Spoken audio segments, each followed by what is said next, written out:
The sound you just heard is the sound of trained professionals responding to an emergency. Each and every day, newspapers tell stories about disasters and emergency situations. Some of the stories report good news. Others describe tragic results. What is it that makes some near-disastrous situations turn out all right in the end? You might say it's luck. Those most familiar with emergencies point out that lives and property are saved most often when the people involved are prepared and respond in an organized manner. That's why we have an emergency plan, and why you need to know about it and how it works. Let's review the basic elements of our emergency plan. Whether it's a fire, a chemical spill, or other emergency, quick reporting of the situation is essential. Without quick reporting, precious time that could be used to alert other personnel is lost. In most cases, there's enough time to notify your supervisor of the emergency. Once notified, your supervisor can evaluate the situation and determine what further action needs to be taken. It may mean a total evacuation of the plant is necessary. If so, the evacuation alarm will be activated. A person in the office or other designated area will immediately notify the fire department or other appropriate emergency services. If this is your assignment, don't delay. Evacuation alarms may be a horn, bell, siren, or in-plant communication system. Alarms are designed to give off a distinct signal to everyone in the plant. It's important that you recognize your plant's alarm when it's sounded and be ready to respond. In a few minutes, you'll hear what your alarm sounds like. If your plant has alarm stations or pull boxes to report emergencies and sound the evacuation alarm, be sure you know how and when to use them. False alarms are no joking matter. They can result in injury to you and others. If you're to sound the alarm, your supervisor will instruct you how and when to do so. If you've been trained how to use fire extinguishers, report the fire before using the extinguisher. Remember to follow your instructions and training when using an extinguisher. When the evacuation alarm is sounded, most employees' primary responsibility will be to evacuate the building using the nearest exit. Doorways, stairs, and ladders leading to the outside can be used. In many plants, there's more than one exit route to choose from. Always take the one that's the shortest, provided it's not blocked by fire or the emergency situation. Remember that passenger elevators, cage lifts, or belt man lifts must never be used during an evacuation. If the power to these devices is disrupted, you could easily become trapped. Elevator and man lift shaft act as chimneys during a fire and can quickly fill with smoke and heat. Prior to evacuating, you may be assigned the responsibility for shutting down equipment or machinery. If so, it's essential you follow the established shutdown procedures practiced in previous drills. If you have visitors with you or see non-company personnel when the alarm sounds, ask them to follow you. They may not be as familiar with exits as you are.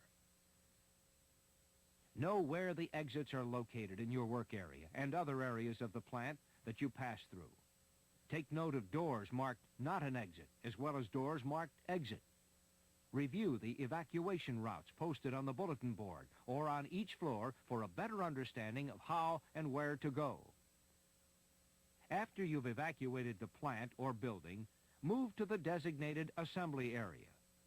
This area is a safe distance from the plant.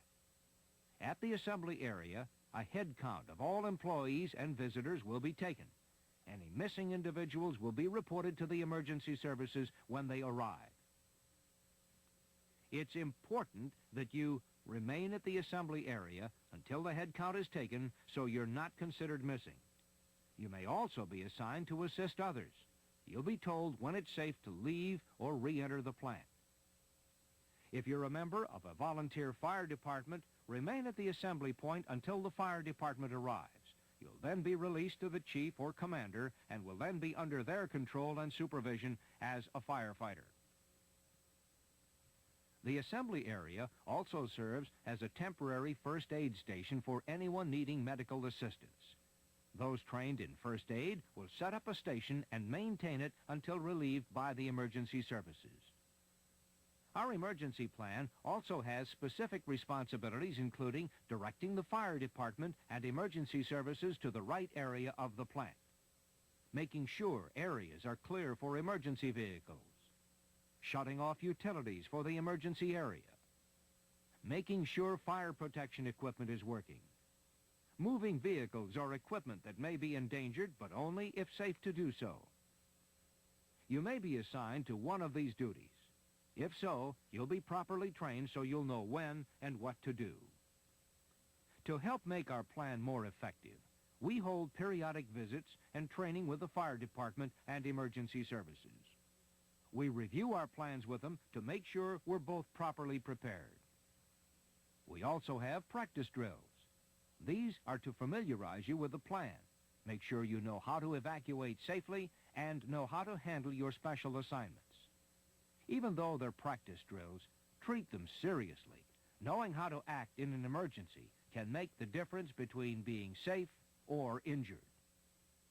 There are several things you can do to help ensure our plan works well and is up to date. First, report the emergency before trying to control it yourself.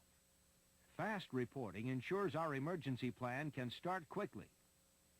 Many minor fires or mishaps have developed into major disasters when individuals try to take things into their own hands, so always report situations when first noticed. When at the plant, stay alert for indications of smoldering fires, smoke, electrical arcing, unusual machinery noises, or odors.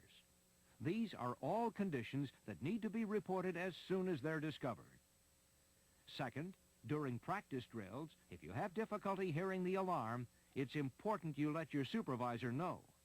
Also, during a drill or actual evacuation, if you notice non-company personnel in your work area, be sure to let them know they have to evacuate and report to the assembly area.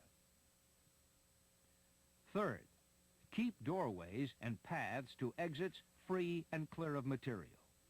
If your plant has an enclosed stairwell used for evacuation, be sure to keep the doors closed at all times. An open door is an invitation for smoke during a fire or hazardous vapors if there's a chemical spill. And last, remain at the assembly area until dismissed or given an assignment. If you have a special assignment and find a problem in carrying it out, let your supervisor know so that changes in the plan can be made and the situation corrected.